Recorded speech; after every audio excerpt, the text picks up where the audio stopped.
So a classic distinction in any of the literature on power is between power over, power with, and power within. Rev J talked last week about power over, the omnipotence of some people's God, or the power of strongman leaders, and power with, the power of community, the power that we create when we're together, and power within, the light that he encouraged all of us to shine. Today, I want to keep talking specifically about power within. Your chalice lighting words, like many Unitarian congregations, talk about the light of truth. Let's explore today what that connection is between the light of power within and the light of truth. So as Unitarian Universalists, we articulate our commitments in a set of principles. To try to grow spiritually, the third principle. To freely and responsibly search for truth and meaning, the fourth principle. And our commitment to what we call the right of conscience and the use of the democratic process, our fifth principle. Those of us who hold dear to these principles may be feeling beset by a world in which these principles seem to be discarded, demeaned, disdained. They seem less and less to shape the norms of our broader society and culture. And in fact, more and more power seems to be directed specifically at an assault on these principles. Suddenly, the law of the jungle seems to be being reestablished. Might makes right. Are we really returning to that social order? It's hard to believe, yet irresponsible not to grapple with. The term fascism has entered the chat. And how could it not? When we see so many of the hallmarks of fascism in countries backsliding, not just to the south of us, but around the world. Ultranationalism, a dictatorial leader, belief in a natural social hierarchy, militarism, suppression of opposition through force. So what then must we do? We who still believe in growth, truth, conscience, and democracy. It's a discouraging time, but all is not lost. We don't live under fascism yet. And therefore, our actions now can have consequences in preventing it from developing. So in his book, The Power of the Powerless, Czech dissident Václav Havel says that before power becomes an overt and often violent conflict between opposing forces, it first plays out in the theater of the spirit and the conscience of society. Havel says, if the main pillar of the authoritarian system is living a lie, then it is not surprising that the fundamental threat to it is living the truth. This is why it must be suppressed more severely than anything else. He says the primary breeding ground for opposition to the totalitarian system is living within the truth. So similarly, Gandhi called nonviolent civil disobedience satyagraha, a neologism that he coined, which is often translated as truth force. The literal meaning is to hold on to truth or to cling to truth or a tenacity in the pursuit of truth. So I've been absorbing the wisdom of these people who successfully confronted power over with both power with and power within. I've been feeling grief, even despair at times, about the seeming powerlessness of truth in our world today. The miasma of disinformation that has taken hold. The number of people who fervently believe lies make it easy to feel like the power of truth is inadequate to confront fascism in our time. But Gandhi and Havel know a lot more about resistance and about how to bend the long arc of the universe towards justice than I do. And the power of disinformation was also overwhelming in Havel's time. So the power of the powerless includes a long meditation on ideology. And Havel explains that any ideology has an inherent weakness because it is based on lies. It can't handle the truth.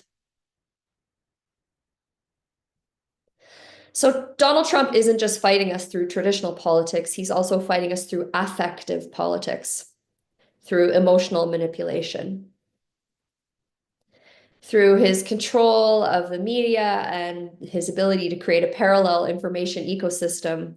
He's going to spend the next few years telling us that Canada is broken, that we're a logical junior partner of the US, that their system is preferable to ours, that the US can free us from taxes, big government, a broken healthcare system, the opioid crisis, grievances about immigration, the imperative to fight climate change and the trade-offs that requires, and any number of other maladies that have led to growing dissatisfaction with the system, especially among young people. It's reassuring that currently so few Canadians believe this. But the real threat is that those numbers grow under a sustained campaign of both disinformation and economic warfare. So what are the truths that we need to hold on to, the power with and within that we need to cultivate? So John Ralston Saul has a book called A Fair Country, Telling Truths About Canada. I think it should be essential reading in this moment. He shares that the best ideas about what it means to be Canadian, that we are a mosaic, not a melting pot, that diversity is our strength, and that we can be what he calls an inclusive circle that adapts as it expands. All of these come from our engagement with Indigenous cultures since the founding of our country. An inclusive circle that adapts as it expands.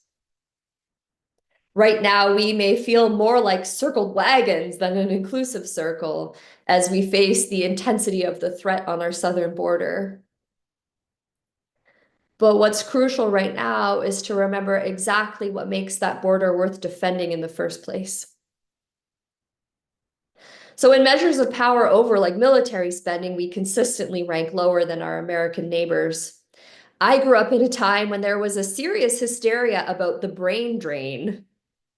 Maybe some of you remember that.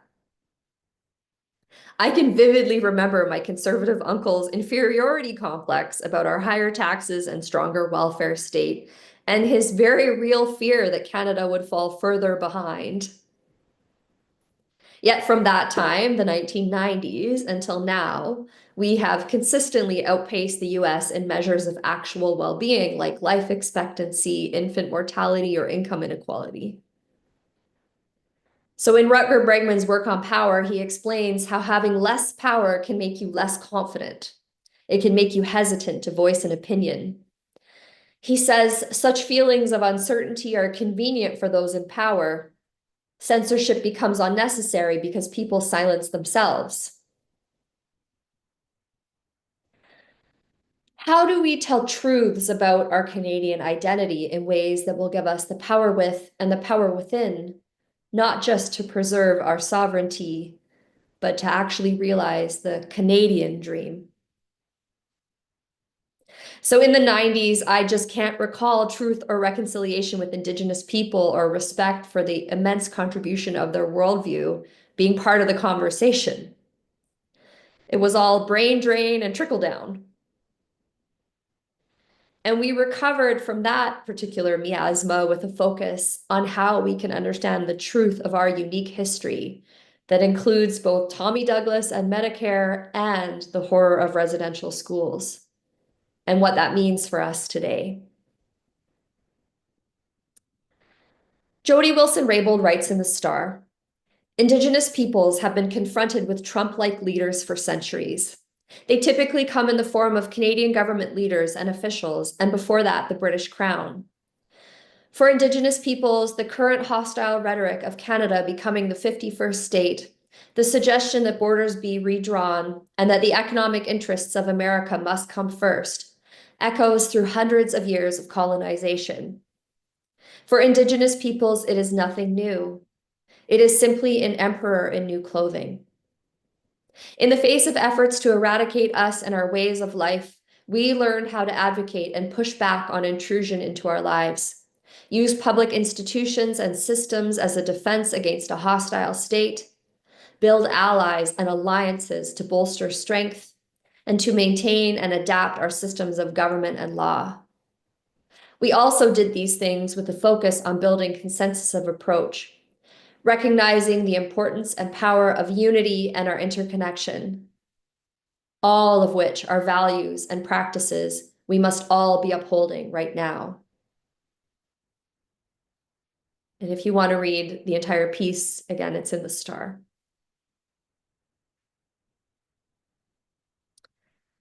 So in this time of fear and intimidation, focus on what is true for you as a Canadian. What gives you power within? Satyagraha, courage, courage. How does your identity as a Canadian shape your identity as a Unitarian Universalist? How does your identity as a Unitarian Universalist shape your identity as a Canadian? So today, our temporary Prime Minister, Mark Carney, is going to call an election. And that's an opportunity for some truth-telling. For us to share our truths about what it means to be Canadian, where our power comes from, what it would mean to realize our unfinished dream of truth and reconciliation. And we share those truths in Unitarian Universalist ways, centering compassion in human relations, our second principle. Respecting the inherent worthiness and dignity of every person, our first principle. And engaging in our own free and responsible search for truth and meaning. I hope that as you come together in the months ahead, you help each other hold on to and foster what Havel calls the singular, explosive, incalculable political power of living within the truth. In this time of fear and intimidation, focus on what is true for you as a Canadian and what gives you power within. Because the Canadian dream is a bold one, a source of courage. That we can be an inclusive circle that adapts as it expands, and that reconciliation and living in the truth are possible for an entire nation. May you build power with and power within, defying a politics of lies with a fiery commitment to truth. May we use this moment to reflect more deeply on what we love about the idea of Canada, not our own exceptionalism, but a willingness to humbly grapple with the truth of our history and to put our elbows up to protect the land, its rightful stewards, and our unique identity. May it be so, and blessed be.